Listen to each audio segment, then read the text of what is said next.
The Galactic Council had ruled the Milky Way for 12 million years. It was the oldest government in known space. 47 different species sat in the Grand Assembly.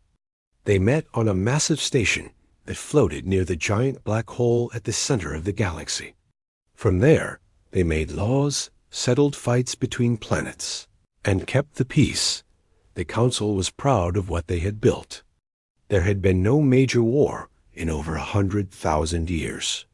Trade ships moved freely between stars.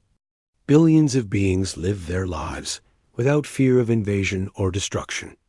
The Council believed they had created a perfect system, but there was one being in the galaxy, older than the Council itself. Elder Voth had existed for over 50 million years. No one knew exactly what Voth was.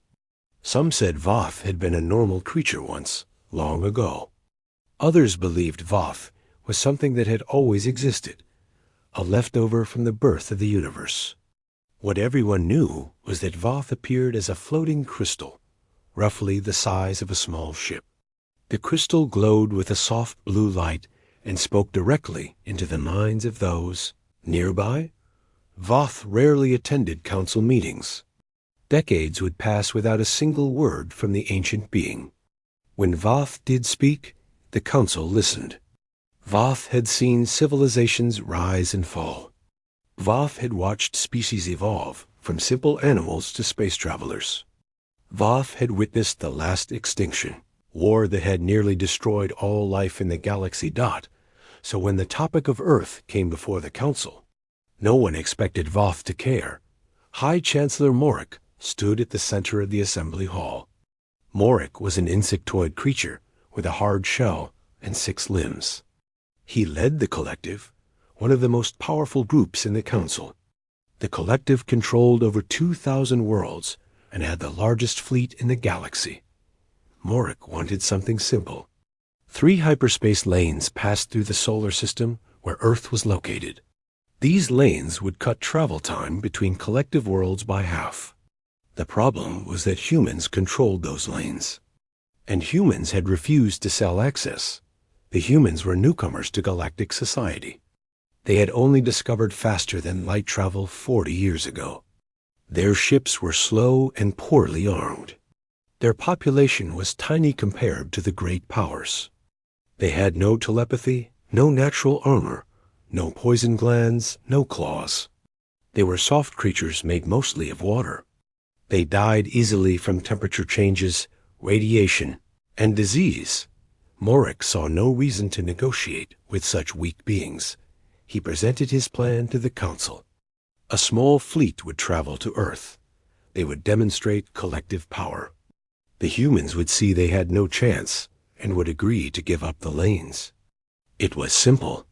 It was efficient. It would be over in days. The council members nodded along. Some were bored. This was a minor matter. A young species learning their place in the galaxy.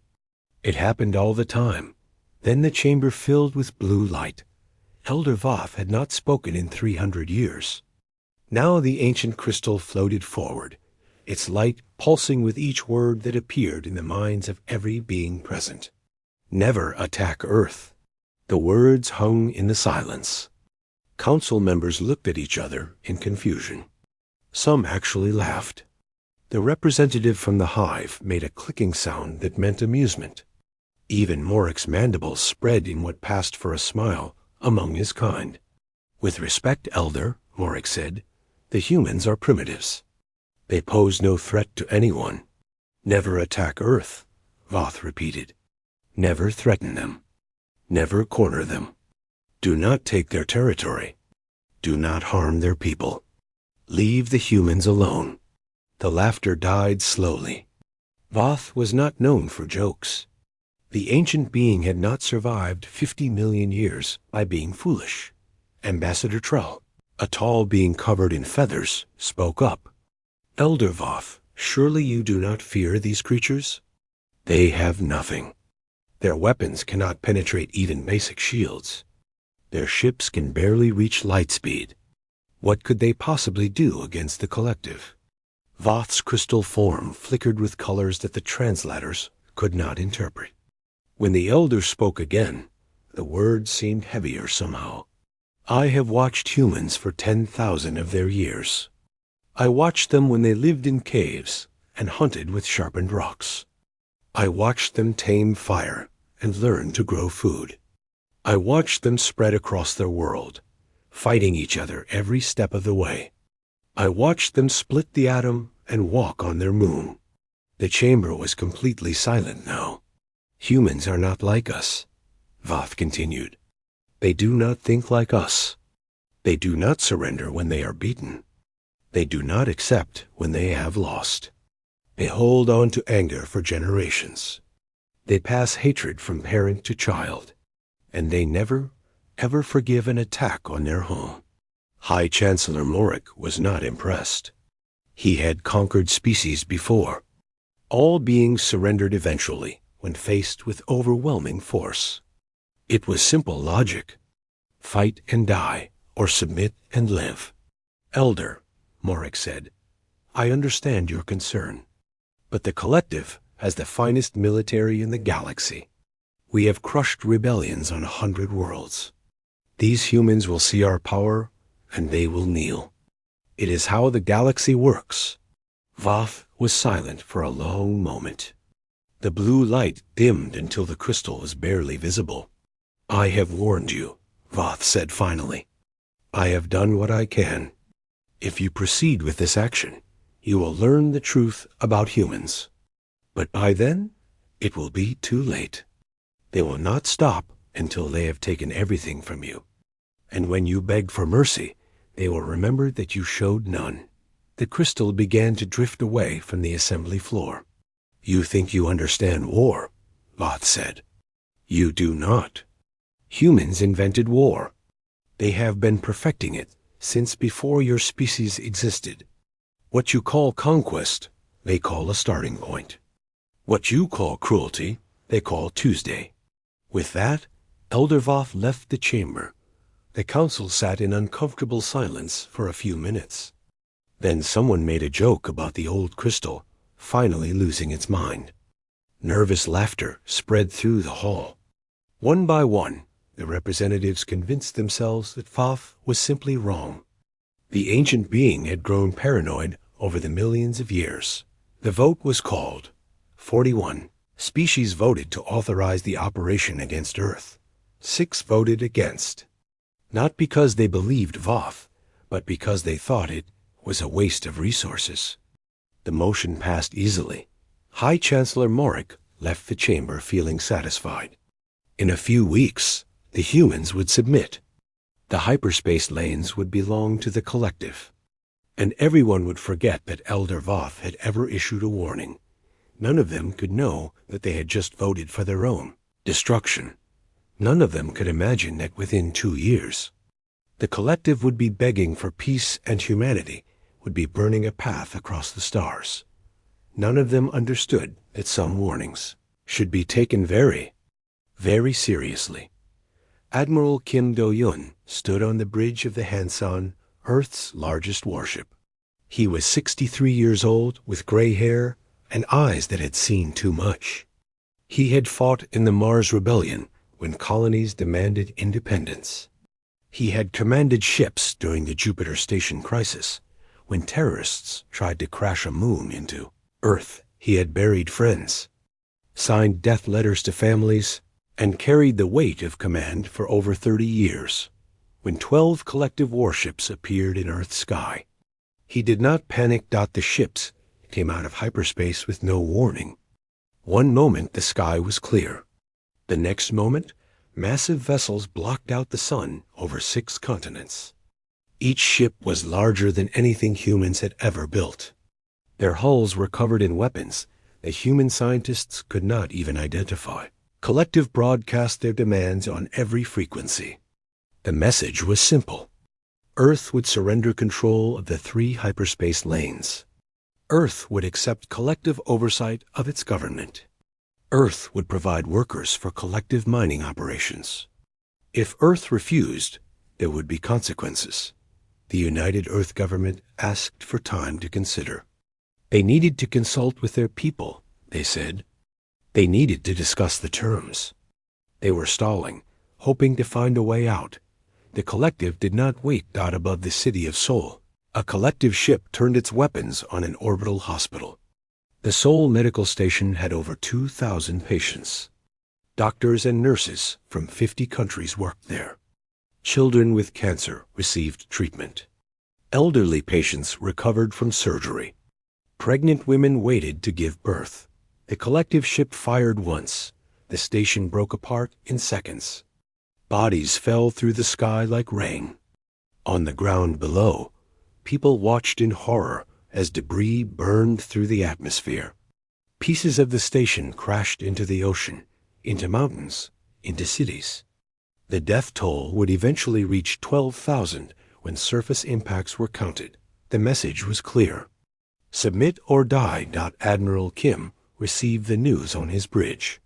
Lieutenant Park Yuna, his communications officer, was crying. She had a sister on that station. Most of the crew had lost someone. Seoul was their home port. The hospital had treated their families for generations. Kim did not cry. His face showed nothing, but his hands gripped the railing in front of him until his knuckles turned white. "Admiral," his first officer said quietly, "the government is meeting. They may agree to the terms." Kim shook his head slowly. "They will not. Sir, we cannot win this fight. Our ships are nothing compared to Irs. Our weapons cannot scratch their armor. We would be sending our people to die for nothing." Kim turned to look at his crew. These men and women had served with him for years. They trusted him. They would follow him anywhere. And now they were afraid. "Let me tell you a story," Kim said. His voice was calm, almost gentle. "When I was a boy, my grandmother told me about the wars our country survived. We were invaded again and again. Larger nations wanted our land, our resources, our people. Each time, everyone said we would fall. Each time, our enemies thought they had won." He walked slowly across the bridge. "But we never surrendered. We fought in the mountains and the valleys. We fought with swords and arrows in our bare hands. We lost battles. We lost cities. We lost millions of lives. But we never stopped fighting. And in the end, we always remained." He stopped in front of the main view screen. The collective ships hung in space like metal mountains. "These creatures think we are weak because we are small. They think we will kneel because they have bigger guns. They do not know us. They do not know what we are capable of when someone threatens our home." He turned to Park Yuna. Her tears had stopped. Her eyes were hard now, filled with something cold. "Lieutenant," Kim said, "open a channel. All frequencies. All languages. I want every being in this system to hear what I am about to say." Yuna's fingers moved across her console. "Channel open, Admiral." Kim faced the screen. He straightened his uniform and lifted his chin. "This message is for the collective and for the Galactic Council they serve. My name is Kim Do-yun, Admiral of the United Earth Fleet. 1 hour ago, your ships destroyed the Seoul Medical Station. You murdered 2,000 innocent people, including children, including patients who could not even stand, including doctors whose only crime was trying to help others." His voice remained steady, but there was steel beneath the words. "You have demanded our surrender. You have threatened our world. You have killed our people to show your strength." He paused for one heartbeat. "Here is our answer. By the authority of the United Earth Government, I declare war on the Galactic Collective and any species that stands with them. This is not a request for negotiation. This is not a plea for mercy. This is a promise." The bridge crew watched in silence. Some of them looked terrified. Others looked proud. "We will find every world you call home. We will learn the names of every leader who approved this attack.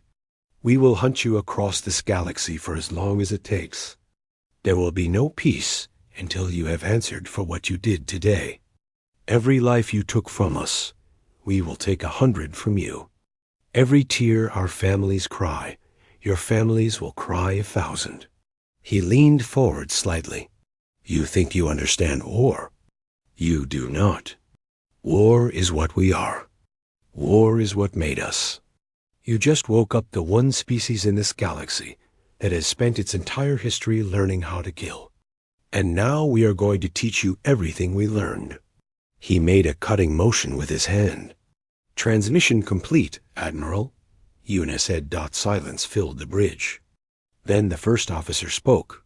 Sir, we have 47 ships. They have over 12,000 in their combined fleets. How can we possibly win? Kim smiled.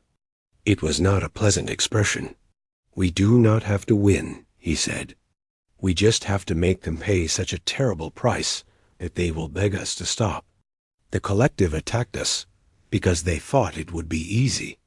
We are going to show them how wrong they were. He turned to his helmsman. Set course for the collective supply station at marker 7. Maximum speed. Sir, that station has heavy defenses.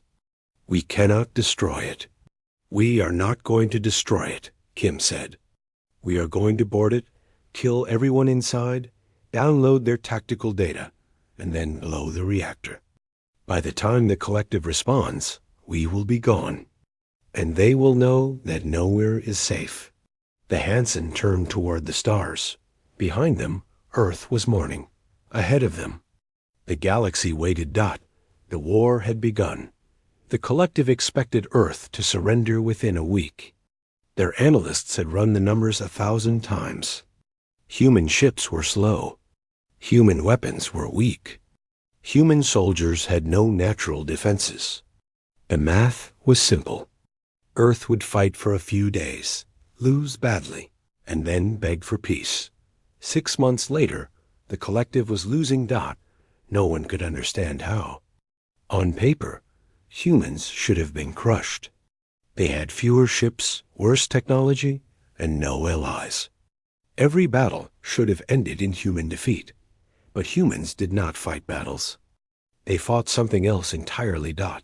Captain Shin Minho led a team of 12 soldiers to a collective breeding station deep in enemy territory. The station held 10 million larvae, the next generation of collective soldiers. It was protected by 5,000 guards and orbital defenses that could destroy a battleship. Shin did not attack the station directly. His team landed on a supply ship carrying food to the station. They hid among the cargo containers for 3 days without moving. When the ship docked, they slipped into the maintenance tunnels. They did not fight the guards. They did not try to rescue anyone. They went straight to the water recycling system and poured in a poison that would take weeks to show effects. Then they destroyed the food storage computers, making it impossible to track which supplies were contaminated. By the time the collective discovered the sabotage, it was too late. Half the larvae were already dead. The other half had to be destroyed to prevent the poison from spreading. 10 million future soldiers, gone without a single shot fired. Shin and his team escaped on a garbage shuttle. They were back on Earth before anyone knew they had been there. The collective was horrified. They had rules about warfare. You did not target children. You did not use poison. You fought soldiers with soldiers in honorable combat.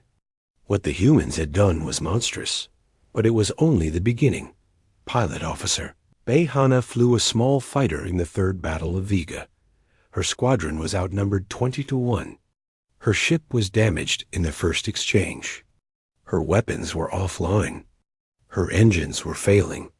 Any reasonable pilot would have ejected and surrendered. Hana was not reasonable. She aimed her dying ship at the engine core of a collective dreadnought. The dreadnought was the flagship of the enemy fleet. Its shields could stop 100 missiles. But shields meant nothing when someone was already inside them. Hana was singing as she flew through the ship's internal corridors. It was an old song her mother had taught her about mountains and rivers and a love that never died. The collective crew heard her voice on their speakers and did not understand what was happening until their fighter exploded against their main reactor. The dreadnought broke apart. The explosion caught 3 nearby cruisers. 4 ships lost, 5,000 crew dead, because one human woman decided that dying on her terms was better than surrendering on their collective commanders. Began to fear human pilots. They learned that wounded human ships did not retreat. They attacked harder. Every damaged fighter was a potential suicide weapon. Sergeant Choi. Sung-woo showed them something even worse. Seung Woo was captured during a ground assault on the colony of New Bizam. The collective wanted information about human defenses, fleet positions, command codes. They had torture experts who had broken members of every species in the galaxy. They were confident they could break one soft human. They were wrong.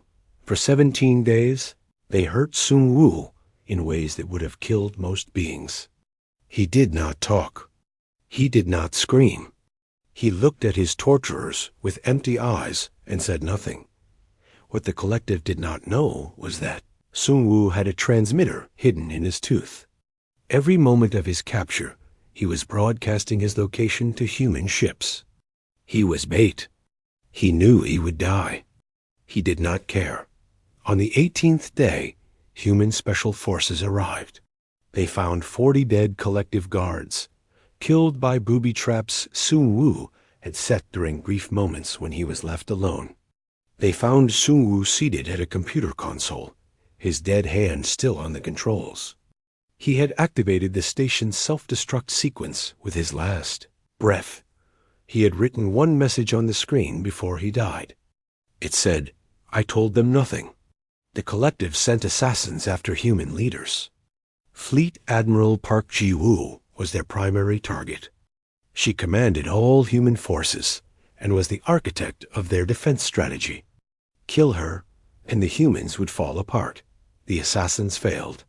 Park had 17 lookalikes who traveled constantly between ships. The real Park never slept in the same place twice.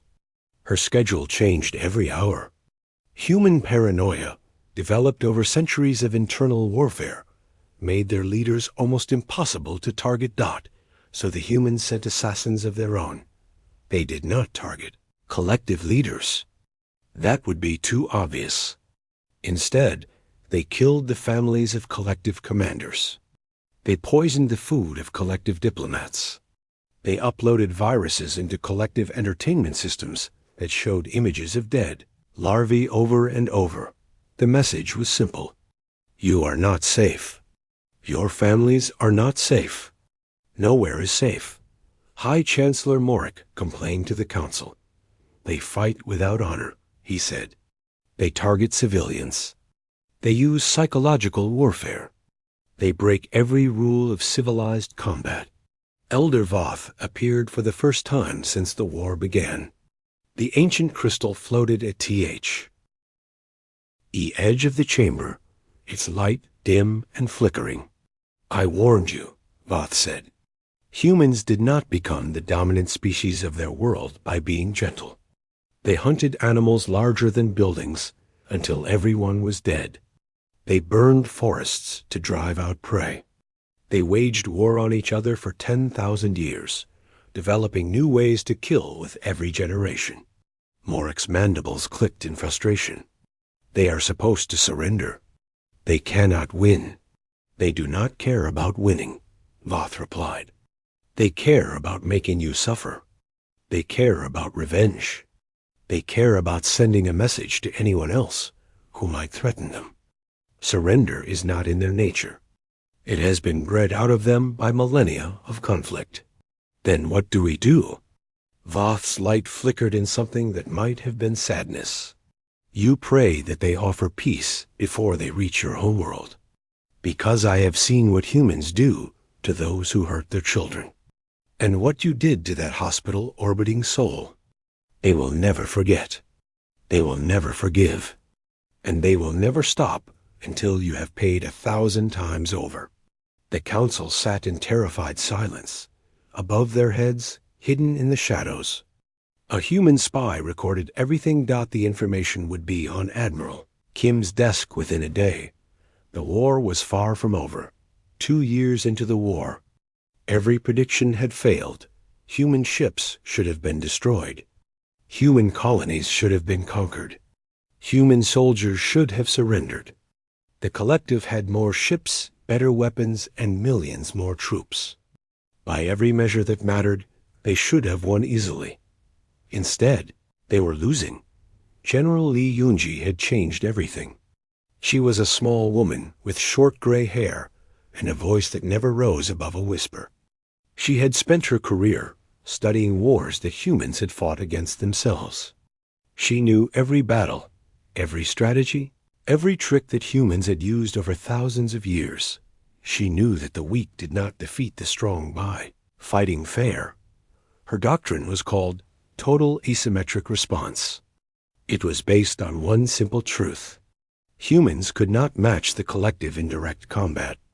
Every straight fight ended in human losses. So humans would not fight straight fights anymore. Instead, they would make the collective pay for every inch of space. Human stealth ships planted mines in hyperspace lanes. Collective supply convoys vanished without warning. A fleet that once moved freely across the galaxy now had to check every route for traps. Human hackers broke into collective communication networks. They spread false intelligence, fake orders, and confusion. Collective ships would arrive at battle coordinates only to find empty space. Other ships would receive orders to retreat just as they were winning. Human agents armed rebel groups on collective worlds. Species that had been conquered generations ago suddenly found weapons appearing in their homes. Uprisings broke out on dozens of planets. The collective had to pull fleets from the front lines to put down rebellions behind them. But General Lee's greatest weapon was something no alien had ever imagined. Dr. Quan Haiyan was a physicist who had worked on human reactor design for 30 years. He was quiet, almost shy, the kind of person who forgot to eat when he was focused on a problem. He had never wanted to build weapons. He had dreamed of clean energy, of ships that could travel between galaxies, of a future where humans reached the stars in peace. The attack on Seoul changed everything. His daughter had been a nurse on the medical station. She had been 26 years old, newly married, expecting her first child. She had joined the station because she wanted to help people. She had died in the first seconds of the attack, along with her unborn baby. Quan locked himself in his laboratory for 3 months. When he emerged, he had created something terrible. Human reactors were not powerful compared to collective technology. They were crude, inefficient, and prone to instability. That instability had always been a problem. Quan turned it into a weapon. By pushing a reactor beyond its safety limits in a specific pattern, it could trigger a reaction similar to a small star going nova. The explosion was not large by cosmic standards, but within a radius of 50 kilometers, nothing could survive. Shields meant nothing. Armor meant nothing. Everything simply ceased to exist. The Sunfire Protocol. There was one catch. The ship carrying the reactor would be destroyed. There was no way to survive. The person who activated the protocol would die. When General Lee presented the weapon to the fleet, she expected hesitation. She expected arguments, debates, maybe refusals. Using this weapon meant asking someone to give up their life. Instead, she received 50,000 volunteers in the first hour. The first test came at the Battle of Three Sisters, where a collective armada of 40 ships had cornered a human convoy. The convoy had no chance. They were civilian transports carrying refugees from a destroyed colony. The collective was going to make an example of them. A single human frigate jumped into the middle of the collective formation. The frigate was called the Dawn. Its crew was 17 people, all of them volunteers. Its captain was Yoon Taeson, a man who had lost his entire family in the war. He had volunteered the day he heard about the Sunfire Protocol. He had been waiting for this moment. The collective ships detected the frigate and laughed. One tiny human ship against 40 warships? It was suicide. They were right. Just not in the way they expected. Tae-sun activated the protocol himself. The last thing the collective heard was his voice, calm and steady. "This is for Seoul." The flash was visible from systems away.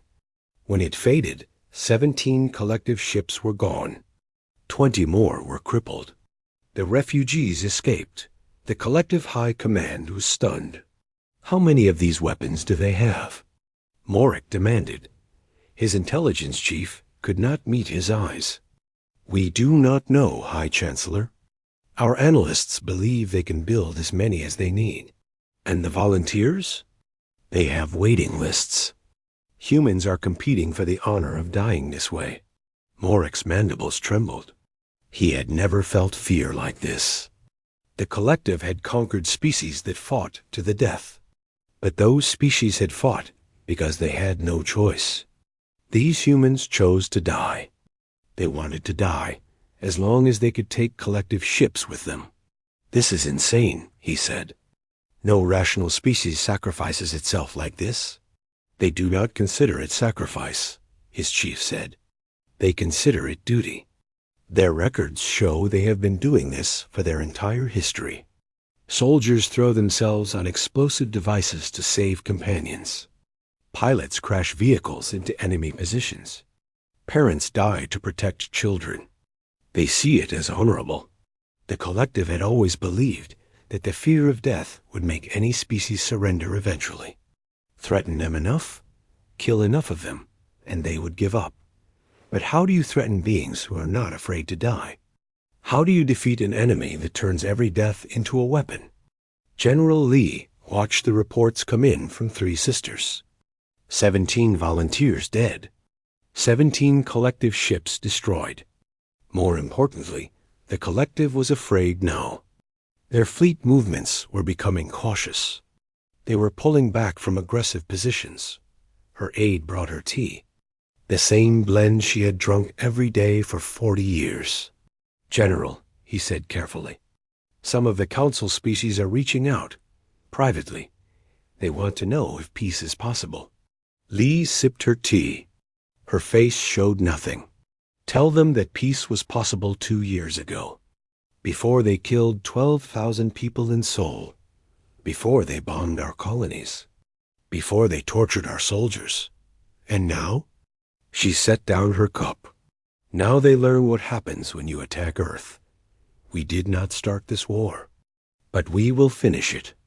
And when we are done, no one in this galaxy will ever think about threatening humanity again." Her aide nodded and left. Lee turned to the window and watched the stars. Somewhere out there, more volunteers were preparing for their final missions. Young men and women who would never grow old, who would never have families, who would give everything for a world they might never see again. She thought of Dr. Kwan, who had turned his grief into the most terrible weapon in human history. She thought of the daughter he had lost, the nurse who just wanted to help people. She thought of all the families still waiting for this war to end. "We're coming," she whispered to the darkness. "And we will not stop until you pay for every life you took." The stars did not answer, but the collective, watching from 1,000 light years away, was starting to understand that Elder Voth had been right all along. They had made a terrible mistake. And now they would pay for it. The war ended on the steps of the Grand Assembly. Not with a great battle, not with a final victory, but with surrender after surrender as species fled the collective alliance. 41 of them had voted for the attack on Earth. Now they lined up to beg for mercy. It had taken 3 years. The collective fleet was shattered. Their supply lines were cut. Their homeworlds were blockaded. Human ships now patrolled former collective space, watching, waiting. The great insectoid empire that had ruled for 100,000 years was dying, High Chancellor Morik was brought before the Grand Assembly in chains. His hard shell was cracked in places. His 6 limbs hung limply. He had lost everything. His power, his fleet. His people's future. Admiral Kim Do-yun stood across from him. Kim had aged in the 3 years of war. His gray hair was now white. Deep lines marked his face. He walked with a slight limp from a wound he had taken at the Battle of New Seoul. But his eyes were the same. Calm, cold, unforgiving. "High Chancellor," Kim said, "do you remember what I told you when this war began?" Morik did not respond. There was nothing left to say. "I told you we would find every world you called home. I told you we would make you answer for what you did. I told you we would never stop." Kim gestured to the view screen behind him. It showed images of collective worlds under human occupation. Factories dismantled. Military bases destroyed. Entire fleets reduced to floating wreckage. We kept our promise. The trial lasted 3 days. Morik was charged with crimes against humanity, a term the Council had never heard before, but came to understand perfectly. The destruction of the Seoul Medical Station, the bombing of civilian colonies, the torture and execution of prisoners. The verdict was guilty on all counts. The sentence was life, imprisonment in a cell, exactly 2 meters by 2 meters. The same size as the hospital rooms Morik's fleet had destroyed. He would live the rest of his life in a space smaller than a closet, surrounded by screens that showed the names and faces of everyone who had died on that station. Some council members called the sentence cruel. Kim simply said it was human. After Morik was led away, Kim addressed the council. The chamber was silent. 47 species watched the human admiral with a mixture of fear and awe. "You wanted to know why Elder Voth warned you," Kim began. "Let me explain something about humans." He walked slowly across the chamber floor. His boots echoed in the silence. "We are not the strongest species in this galaxy. Our bodies are weak. We die easily. We have no natural weapons." He paused in front of a delegation of tall, armored beings who had been among the first to surrender. "We are not the smartest species. There are beings here who can calculate orbital mechanics in their heads, who can remember every moment of their lives, who can see into the future." He moved on, passing a group of small creatures with oversized eyes who trembled at his approach. "We are not the oldest species. We have been in space for less than a century. Some of you are building empires before our ancestors left the trees." He stopped in the center of the chamber and turned to face everyone at once. "But we are the most stubborn. We are the most determined. And we are the most dangerous when someone threatens our home." His voice hardened. "You could have left us alone. You could have traded with us, learned from us, grown alongside us. We wanted that. We came to the stars hoping to find friends. Instead, you attacked our world. You killed our children. You thought we would bow." He shook his head slowly. "Let me tell you about my family. My great-grandmother survived a war where her country was invaded. Her family was killed. Her home was burned. She was 16 years old when she lost everything. But she rebuilt. She married. She raised children." His voice softened slightly. "My grandfather was born in a refugee camp. He had nothing. No home, no money, no future. But he studied every night by candlelight. He became a scientist. He helped build the first ships that left Earth." He looked at the council with something almost like pity. "My mother watched her husband die in the Mars Rebellion. She raised me alone, working 2 jobs, making sure I understood that sacrifice was not about dying. It was about living for something greater than yourself." He spread his hands. "This is what you do not understand about humans. Every tragedy makes us stronger. Every loss makes us angrier. Every defeat makes us more determined to win. You cannot break us because we have been breaking ourselves for 10,000 years. And we always put ourselves back together again. Elder Voth floated forward. The ancient crystal glowed brighter than it had in centuries. Now you understand, Voth said. I have watched civilizations rise and fall for 50 million years. The strong ones conquered until someone stronger appeared. The smart ones adapted until they met something they could not predict. But humans are different. The crystal pulsed with blue light. Humans endure. They survive things that would destroy any other species. They turn their weaknesses into strengths. They transform their suffering into fuel. You did not attack a primitive species. You attacked the most resilient beings this galaxy has ever produced. The council sat in stunned silence. Admiral Kim smiled. It was not a friendly expression. I am retiring soon. The war is over.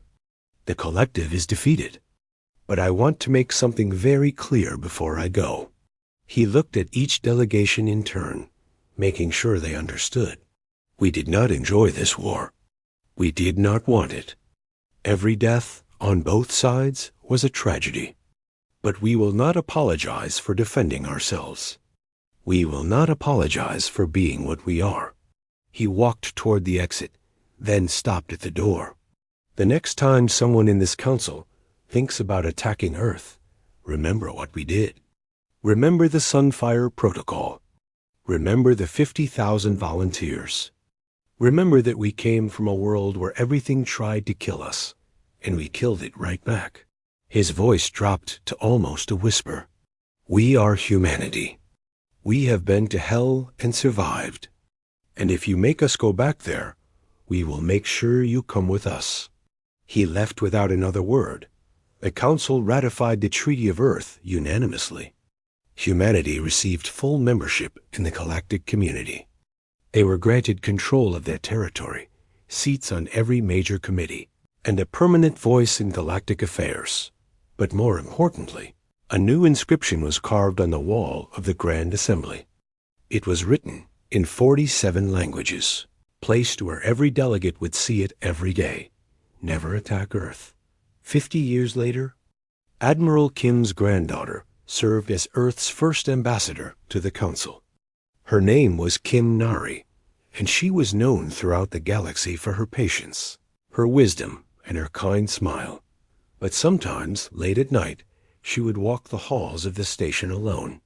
She would stop before that inscription and read the words her grandfather had made possible, and she would smile a different smile. Not the warm smile she showed diplomats. A cold, hard smile. The same one her grandfather had worn on the bridge of the Hansan when he declared war. The smile that said, "We remember. We always remember, and we are always ready to remind you." Below the inscription, someone had added a smaller line in human letters only. No translator could read it. Only humans knew what it said. It was a quote from an old Earth warrior, spoken thousands of years before humans reached the stars. Those who forget history are doomed to repeat it. Nari touched the words gently. Then she walked back to her quarters, ready for another day of peace. But always watching. Always ready. Just in case anyone forgot. The end.